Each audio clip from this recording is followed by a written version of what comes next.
be helpful.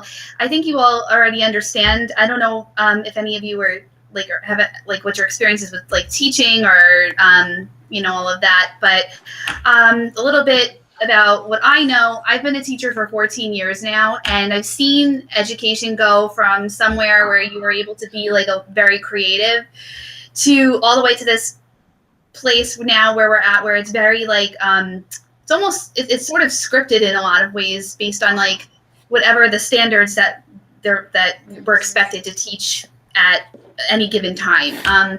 You're allowed a certain amount of time to teach each standard, but I think from hearing you guys all talk, you all know about that. Am I right? Or it seems like you all already know that. So what I was trying, I talked to a lot of teacher friends. I did a really informal survey of like 20 people, and just that I had in my phone, and just asked them like if they've ever used podcasts before, if they actually listen to any on their own, like are they interested in listening to podcasts in general, just to get kind of like an understanding of what their just what their opinions are about them on a whole.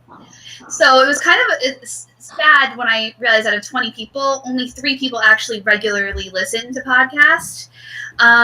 It wasn't something that I like, and it's very insulting to me because they know that Chloe has one, and they tell me that they listen to it, and they haven't listened to it. So whatever. But as far as in the classroom, I know that it works well because I do a podcast with my students, and I know my students are listening to them. So while maybe teachers or some teachers don't know like really what to do with a podcast or how to use one in their classroom, the kids know.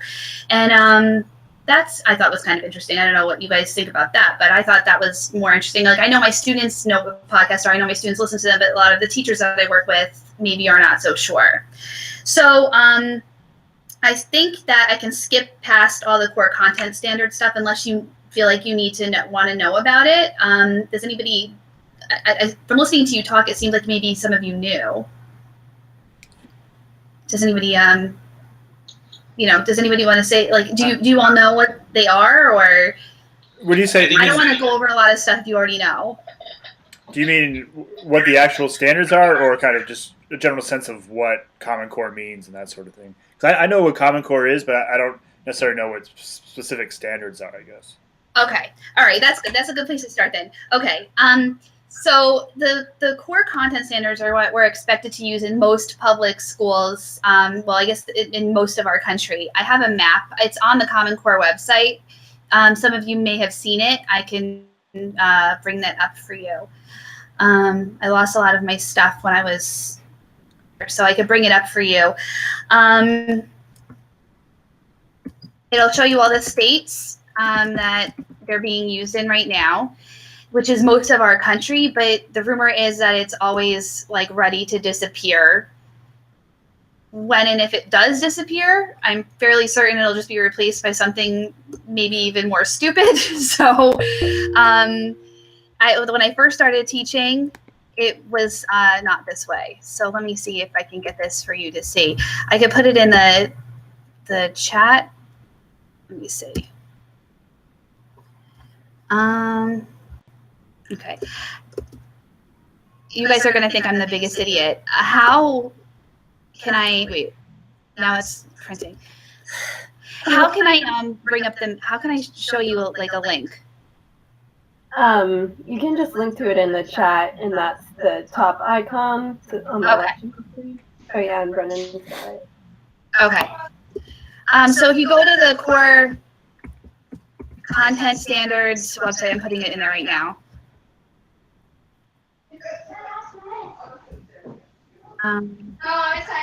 Let's see. .org. And wait 1 second. corecontentstandards.org. All right, if you go to that website, corecontentstandards.org, it'll show you, if you click in the top right, it has like standards in your state. So it says map, it says map. It'll be video, map, search. If you click on map, it'll show you all the states that are using the Common Core, which is, you'll see most of the country.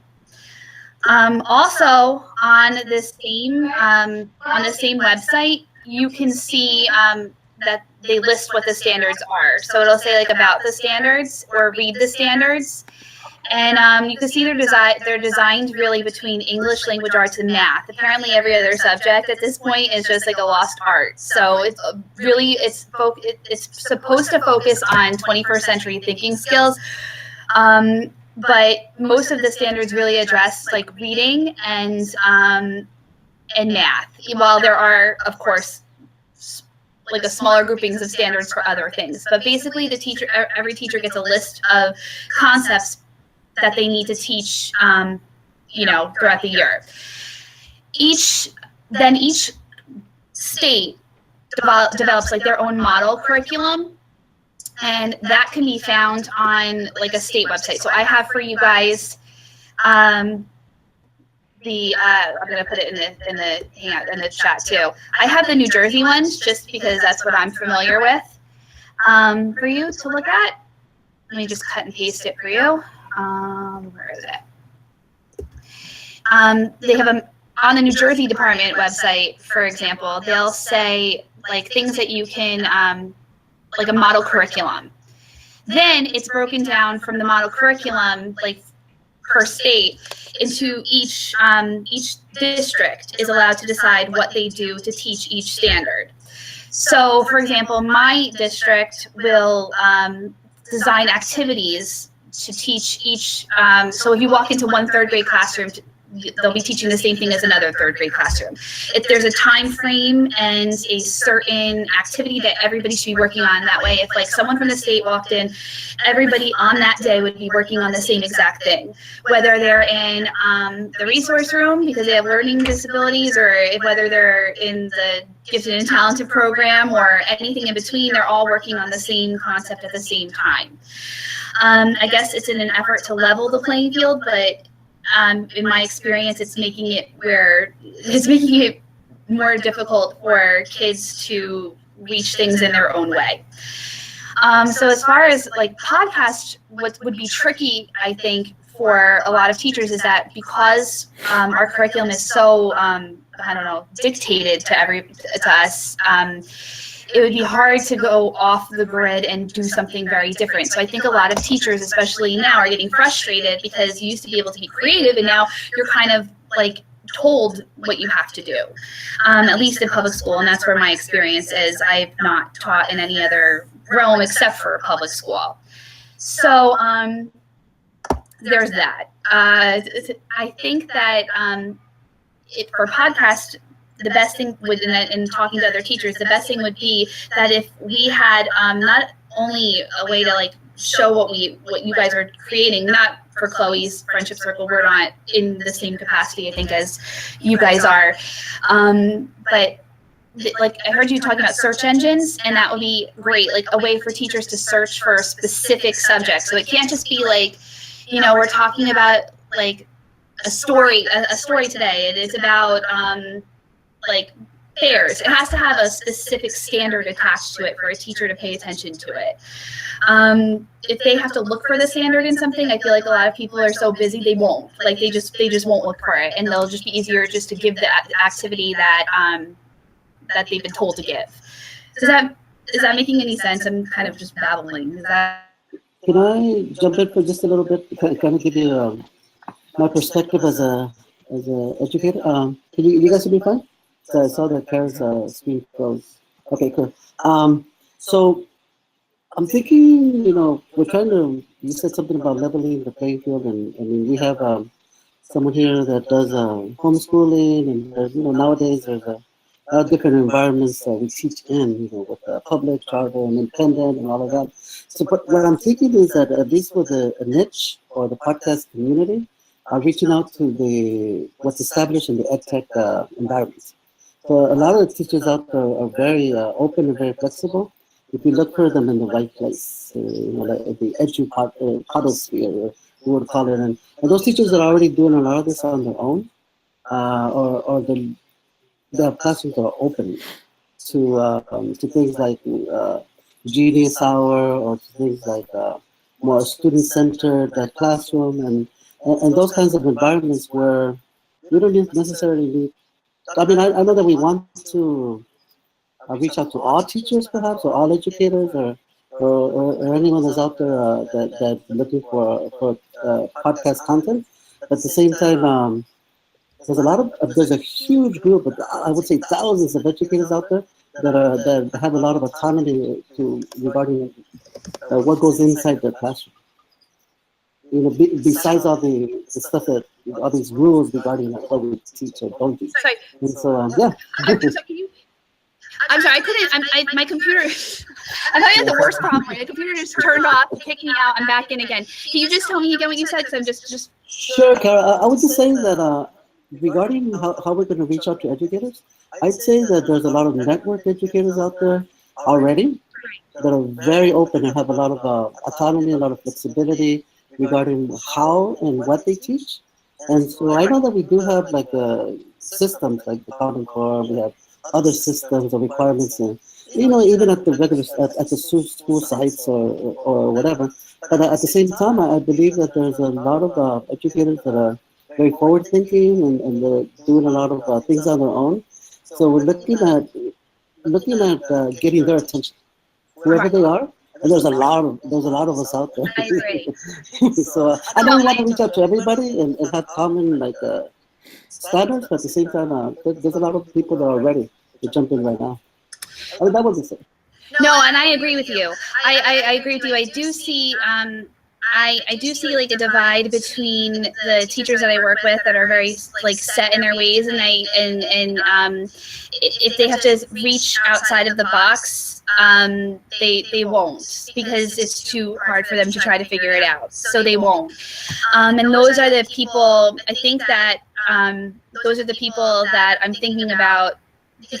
Because the rest of us, and I'm going to say us, the rest of us, because I fall into this other group where I am trying to do new things and figure out new ways to do things. Like my students have a podcast, and we made a website, we do wiki pages, and I am trying to do things with them, but I do think that there's like a larger group, and I'm trying to not be insulting to them because it's just the way that they've learned how to do things. There's a larger group that want to, that say they want to do things, but if they have to figure out how it will work, they won't. So that's what search engines would be like a way to find, search a certain specific topic would be good.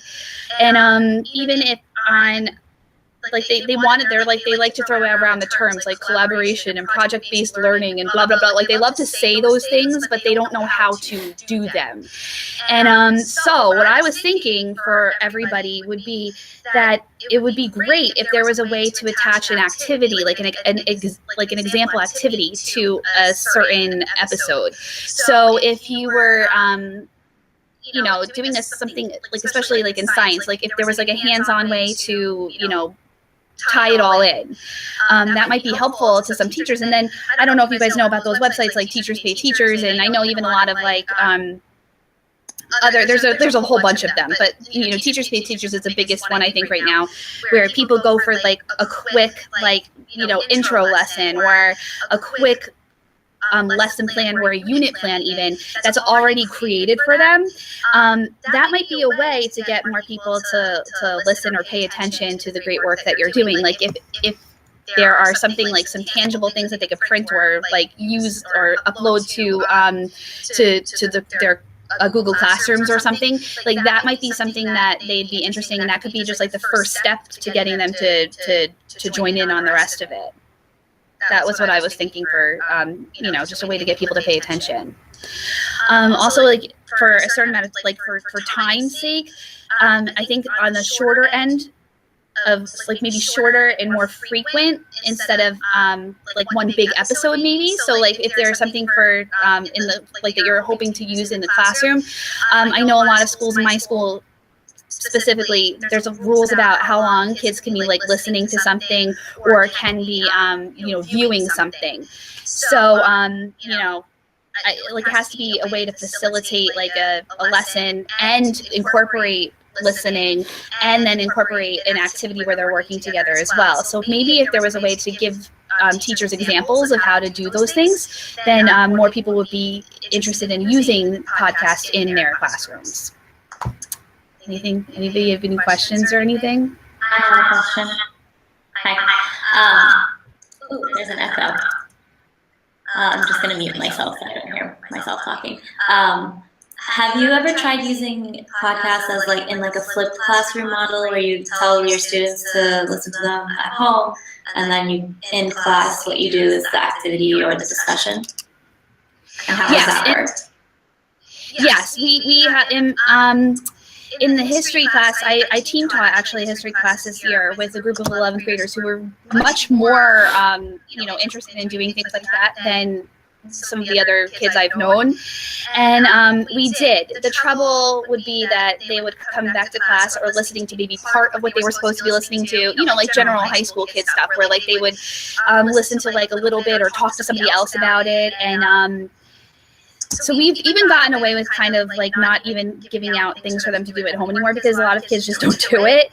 So they would come back so unprepared that we wouldn't be able to have a couple times we were going to have Socratic seminars, and we wouldn't be able to have the conversation because they didn't do the listening that was supposed to happen before the conversation. So, but yes, no, I do think that would work as long as the students are like motivated to do that, which a lot of them are. It's not everybody, but then you just get that pocket of like 5 or 6 kids who just don't, and then it's like they're 20 steps behind. But I guess it's like that with everything too. Yeah, it's not specific to listening, I guess. It's reading too. I mean, if anything, between reading and listening, I bet a lot of kids would prefer listening. There are speaking and listening standards for everything, so that's and that's in the Common Core as well, and that goes across the board for every subject, which is another thing too. A lot of teachers have to put that in their lesson plans no matter what subject area. Like writing and listening and speaking is something that goes across the board. So that's something to think about too. That always is something that if you ever wanted to link a standard specific, or the code, that's something that you could always put on any episode that you have. I don't know if people have ever tried to do that, but I think that might be teachers. If there's an easy way to look up what standard codes are. Yeah. Yes. Yes. On the Common Core website, I'm going to click into it just because I don't know it off the top of my head. But on the Common Core State Standards Initiative, like that website, the first one with the map, it'll say read the standards, and in that toolbar, like if you're still on the screen that has where you clicked for the map, there's a blue bar just like underneath the little logo, and it'll say read the standards. If you click down, and I'll just say language arts standards because I don't think any of this has to do with math at this point, at least. And then it'll say kindergarten through grade 12 in the orange bar that's on the side.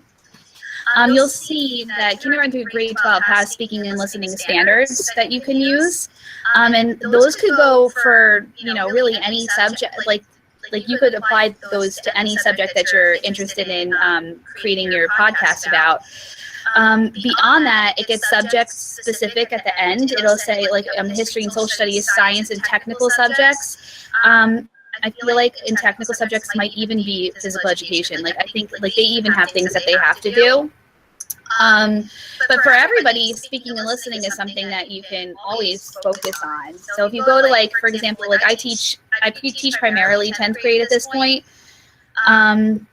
So if you click down, it'll say grades 10. If you click on that, it'll it should give you some more information. Oh yeah, and then it'll tell you the standards in the strand, and the standards are listed right below. It'll say CCSS, which is just core curriculum standards, and it gives you the literacy standard, and then beneath it it'll say right now I clicked on it 9th through 10th grade, and it says comprehension and collaboration, and it will say okay, so what we were just talking about with coming listening at home and coming prepared for a Socratic seminar or something, it'll say come to discussions prepared having read and researched material under study, which is something that any podcast that you're listening to is part of preparation for whatever you're doing next. So that would be a standard that you could link to an episode.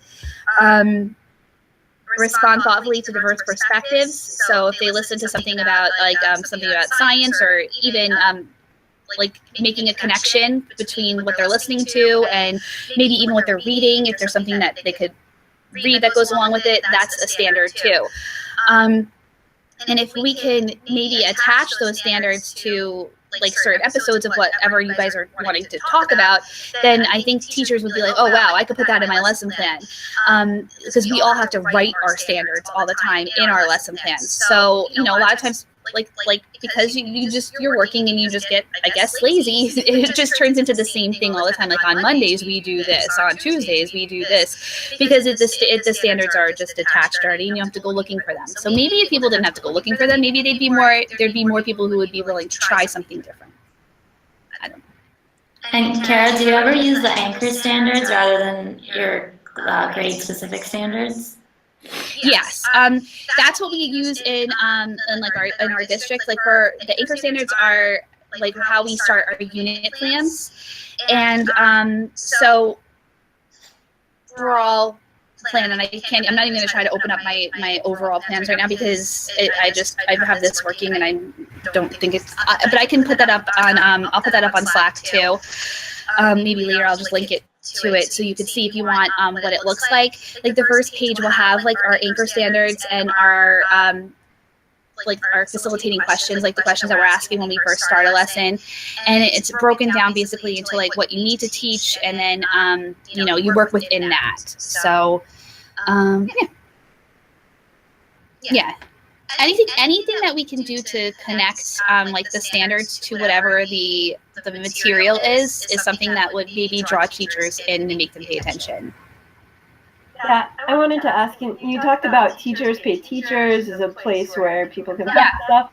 Where's another, what's the best way if we're to start linking our episodes to standards?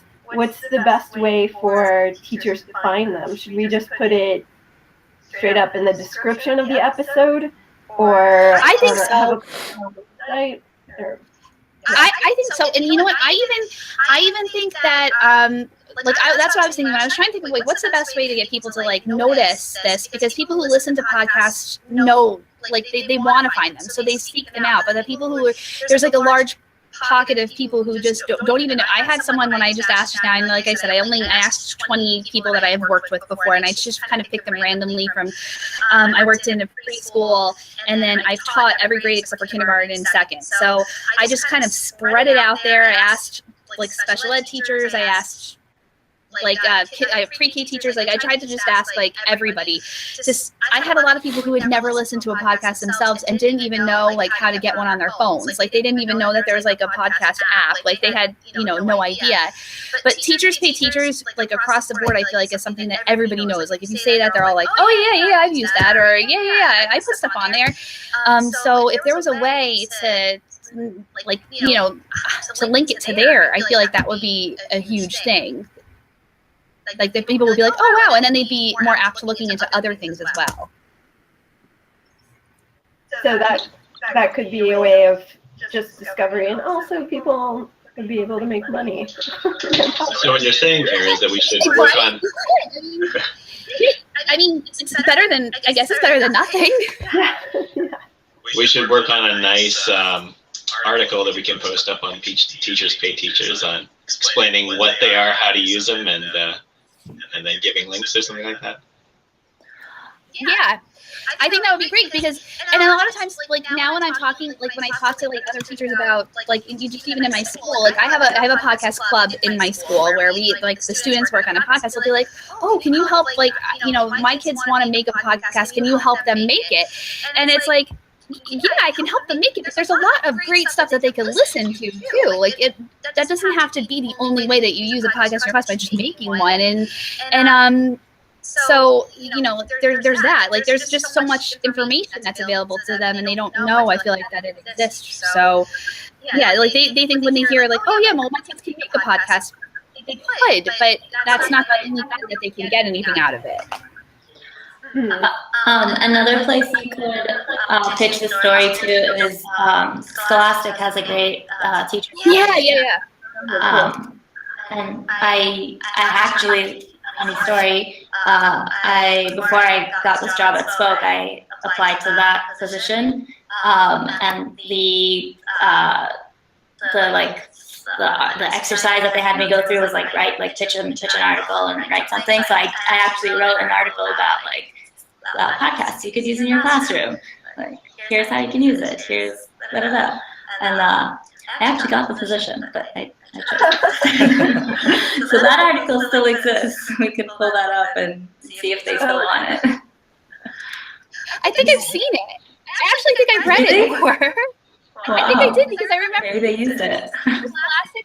when I did like a parent night, like we did like a parent night earlier last year, and I was trying to look out for like something that I can show, like I could just show them that could explain like what a podcast is, like how you think it could be beneficial, like, and that was one of the things that I think I might have pulled up for them actually, because I think it was Scholastic that I saw it on. Kids Listen doing the workshop. Do you remember which magazine it was specifically? Was it Teachers? Was it Teachers magazine or something else? Because Scholastic has a lot of magazines. It was like an online thing. I'm gonna look for it. I'm gonna, because I think I like saved it in like my, like the link I think I saved that I showed them. So I'll look for it and I'll see. Maybe it was you. Maybe. Then they should have paid me for that. Yeah, that's one of those like interview drops where it's like, oh, here's some sample writing for us. Yeah. Yeah. The sample that was business just one thing. plan. We're just gonna use that. Well, I guess they wanted to hire you, but. Yeah, right. Yes. No,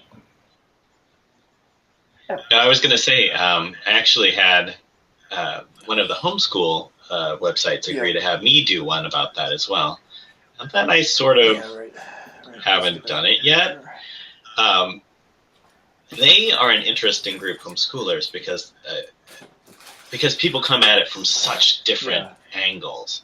You know, some people are doing it because they're afraid their kids are going to get beat up at school. Some of them are doing it because they don't like that the teaching is contradicting their faith. Some people do it because, like me, it's the best school they can afford. And so it's interesting trying to reach homeschoolers as a group. But there was an opportunity, or I think there still is, for me to write this thing if I ever get up from my rear end and actually write it. But yeah, it seems like the first step of any article like that is actually explaining what a podcast is and how you can get it. I think This American Life put a really awesome video together that I was going to use in it, which is basically just Ira Glass. Is that? Help me out. Yeah. In any case, but it's basically him and his 80-year-old friend, like figuring out how to use podcasts together. I know. I just saw it too. I hadn't seen it. I knew she said, "Is it funny?" So yeah, I should get off my keister and actually do that. Yeah, it would be so great to have a list of resources between, like, how do you reach teachers? How do you reach homeschoolers? Because we've already had both teachers and homeschoolers find our show, and they just have the most creative and amazing ways to use it that, like, I would have never thought of, and it's not strictly in the classroom. I saw, like, an indoor recess where kids are, like, walking around with iPads and earbuds, like, listening to the show while they just, like, walk around in circles around their school. That's awesome. So it's like, it's like people are really finding ways to, like, fit it into the margins. It's like something that's entertaining to listen to, not like we're gonna sit down and learn about this. For 5, do a 5-minute excerpt. It's like there's so much space for all different kinds of things. Right. I feel like if more teachers know, like, how to find meaningful, like, really good content in podcasts, they'd be more apt to using them. Like, they'd have more ideas about how to use them. So I think it would be great, like, even on our website too, if there was a link, like, for teachers, and then, like, maybe we could try to focus on, like, those, like, teacher groups when we send out, like, like, even if we're tweeting, like, there's a lot of people who have it when we get there rather than they're on Twitter or they're on Facebook or they're on, like, everybody is, but they just don't know how to find stuff, I guess, that's, like, meaningful. Like, they don't know how many good things that there are out there, so they just like, will graze over things like they're not helpful to them. But if they know the ways that they can use them, and make people want to. All right. Well, So I I should think- probably get going because I should. If we look Make at sure like I'm listening if to if we some look at the case standards and study. then decide and think about how like your episodes and then Okay. list I'll those see you at standards 5. with the Probably. episode, then people will be like, oh, I'm teaching that this week, or I'm teaching that next week. Like, I could use this. And then from there, it would snowball and they would start to be able to, attention more. It might be something that we could start kind of slowly in the new episodes, Lindsay. Just have people like look up their standard real quick and throw it on there with the description that they post in new episodes. You know what I mean? Yeah. Yeah, and I'd be happy to help anybody who needs, like, if you're just like, if you look at them and you're like, I don't really know, like, what is important about this, or like, I really don't know why this matters. I'd be happy, like, if anybody ever sent me a message and said, what do you think if you want to listen to this? Like, what do you think about? And I could, like, for you, because I know, and that's what I do. So it would take me like 2 seconds to do that for you guys, to figure out like how to tie it in for you. But like I said though, Teachers Pay Teachers or any website like that, there's a whole bunch. There's there's like, even if you just do like a little search about like lesson plans to buy or lesson plans, printable lesson plans or whatever, a million websites come up. But like I said, Teachers Pay Teachers is the most popular one. If you go into like Teachers and Release at my school on any given day, there's some person on it buying something or sharing something from it. And I don't think they have a lot as far as like a listening kind of thing. There's a lot of PowerPoints and a lot of things that you can download that are just like visual, but there's not a lot of listening. And I think, like I said, you can make a little money doing it too. I mean, I don't think it's like for like the $5 to $10 range. I think probably people don't really buy them, but like if you just keep it around there, I think you can make a little money doing it too.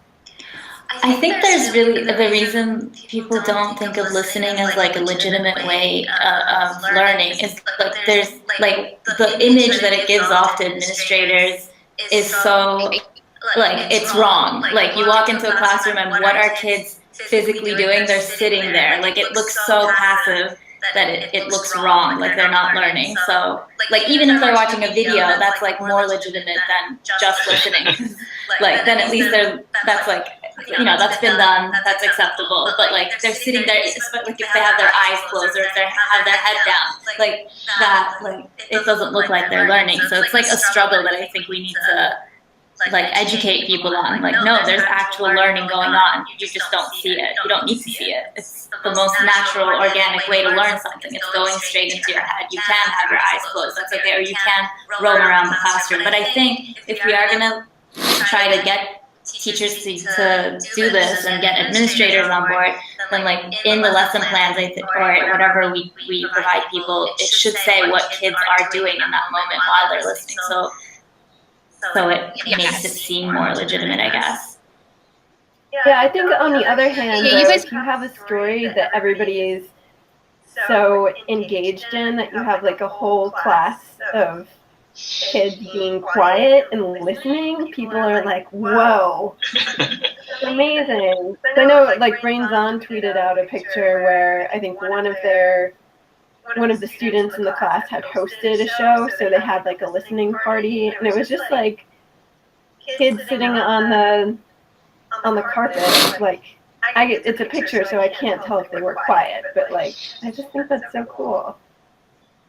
I think it's the same as like, I've been hosting like a listening lounge in Austin for a lot of years now, and people think it's going to be so uncomfortable to sit around with a bunch of people and listen because we're so used to being able to look at something. But people are just as engaged and they find that it's not as awkward as we might think.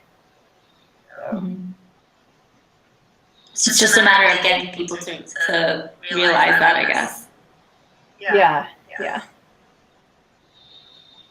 That's what I think too. There just has to be a way to get more people to, like, if they're not already fans of podcasts, there has to be a way to get more people into just, like, could benefit them. And, like, listening, and like there were like I use this one classroom as an example, the history classroom that I like team taught in this year. They that was like the best class I ever like. I think it was the best class for both teachers in the room. I was the special ed teacher in the room, and I worked with the history teacher because we had about 7 kids that that had never even been to a regular class before, and we just got new Chromebooks in that class, and they were enrolled there for the first time, and I was able to bring my kids to be there for the whole year. We did everything like that. Like that's what we were using. We were using listening. We were using speaking. We were using the Chromebooks. Like, and there were a lot of times when we would walk into the room and the room would be silent. It would look like nobody was doing anything, but they were listening. They had their headphones on, and we were talking to them on the sidebar, like typing the messages and talking back and forth. So like nobody was getting called out on what they weren't doing. Nobody felt like they were behind or ahead. Like everybody was just kind of working at their own pace, and it was phenomenal. Like if more classrooms could be like that, it would just take maybe what the Common Core is supposed to be doing and make it work for everybody instead of just, people using it as like a list of what they have to do, like this monotonous list of like, oh, we have to do this next. It could be more engaging for everybody, and I think that podcasts are a great way to start, with that. And not just the kids writing a podcast, which is fine and great. That's great. But like there are so many valuable things that they can listen to that you guys are all creating for them already. And then that they can use as an example for maybe a longer term assignment where they try to come up with their own. But there's just so much out there that could be so engaging for them. And yeah, that's that. Yeah, I think it's so interesting when I've had a lot of reaction where people say like, oh, podcast in the classroom, you mean like kids making podcasts? Like, right. Yeah, there's podcasts that already exist. Not that it's not just a good activity to do with technology or like express a project that's about something else. But anyhow, it sounds like, teachers are really eager for information. And Joe's not here anymore, but last year he hosted an ed tech conversation about kids podcasts in the classroom that people were really eager about and really wanted like practical ways and examples of how teachers are using podcasts in the classroom. So I think, if we just start writing and putting it out there on the internet, like I've seen anything with kids podcasts, teachers share, and they're really, really eager. Like lists and just pointing to resources. Is there a good sharing platform for teachers? I know that the librarians have something that, the other day we were looking for a book and I couldn't remember it. And I asked the children's librarian, she's like, I got a network, just a second. And within 5 minutes, like, they found the book that I was describing to them. Is there anything that exists like that where teachers are sharing thoughts? Because that would be a great thing. I mean, teachers pay teachers would be great if we could get some money out of it. However, just, since we're trying to get the podcasts out there into people's, consciousness, something like that might even be more useful. There's a lot of like I've seen there's a lot of teacher bloggers that like keep like social media accounts where they are always like putting up like things that they're doing, even from like classroom decorations to like activities that they're doing about certain things that they're teaching. Maybe that would be a great way to like get more people to notice if you could reach out to like bloggers, or even like once I asked the question about the podcast to the teachers that I work with, they were like, well, I'd be happy like if you showed me how to use it, or if you showed me like where to find it, I'd be happy to try it if you wanted to see like how it worked. So maybe if there was a way to like reach out to teachers in your area or in people who you know, that could be a start as well. Like listen to them if you come in. I'd be happy to try it out and see how it works. They just like don't even like, for people who are not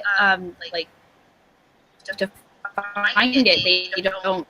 They won't, but that's all on Facebook, and they're all on Instagram, and they're all on like those social media things. So if they follow like a blogger, then maybe yeah. that you could do. I also remember when I was, again, at Scholastic, we did a survey with our teachers, like which social media sites do you use the most, and Pinterest came out like way above all the others. So that's another place where I guess a lot of the bloggers then just share their stuff on there. Yeah. Yeah, there was a list that came out yesterday where it was like, and it now! Like, we just put a lot of emphasis on Pinterest. That could be a whole other workshop. What Pinterest is, because I don't understand it at all. And how to You use don't know. I know. I'm a baker. Oh yeah, there you go. All right, I think you just signed up. Brennan. Crafty hobby and you're not planning your dream wedding, you probably won't know. Yeah. Kids listen to Pinterest now. My wife's gonna kill me if I get on that now too. Sorry, like, wait, you're on Instagram? Yeah, I think Pinterest would work too. I know a lot of Pinterest teachers that have all of their, like, they're getting their classrooms ready and they have all of their stuff from there. So that would be probably a really good thing too.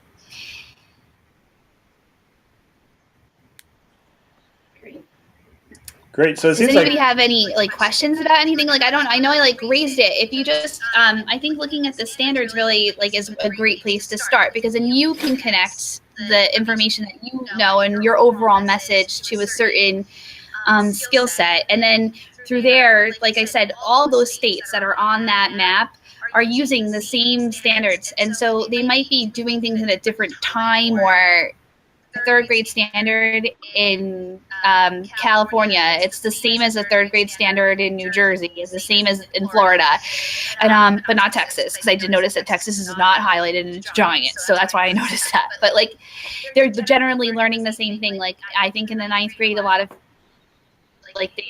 people stick to like American literature, and then it moves on from there and it goes to like, you know, British literature, and so they're covering different things at different times, but the overall learning is the same. So you know, if you look at those standards, I think that could help. And they're on that website. Yeah. Can I give another tip for standard stuff? It can be like scary and overwhelming when there's so many different grades and subject areas, but if you use the anchor standards, I think that like that's just more applicable, and so across grades. So like the first standard is just, or the second standard for reading is picking out the main idea. Like that applies across the board, across all grades. So if you use that, you don't have to go digging through like, okay, what's the second grade version of this? What's the third grade version of this? What's the fourth grade? Because if your podcast applies to all of those grades, then you kind of have it covered with the anchor standards. Mm-hmm. Yeah, that's much less stressful, I think, than having to pick out the certain smaller thing, and then more people. It'll bring it to more people. If you're able to be more general. Anybody else want to say anything?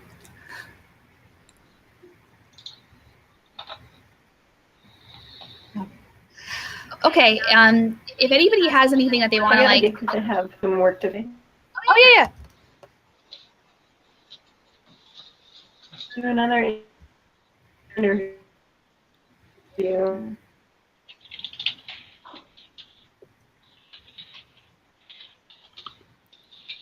I can't hear you, Lindsay.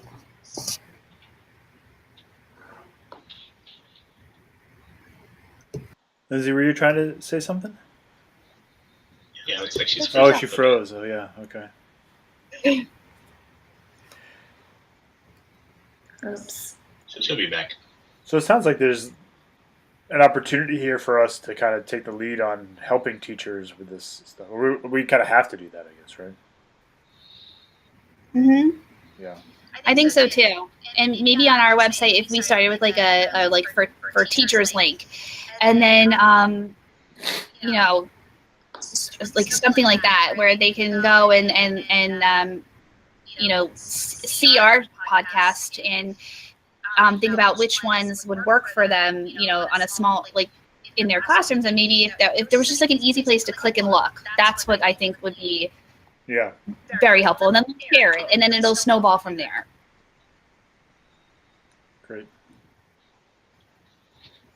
Is Lindsay here? I'm going to text her to see if she's coming back in or not. Okay. I'm gonna head out. Thank you so much, Kara. Thanks, Zainab. This is really helpful and useful. I hope so. Yeah.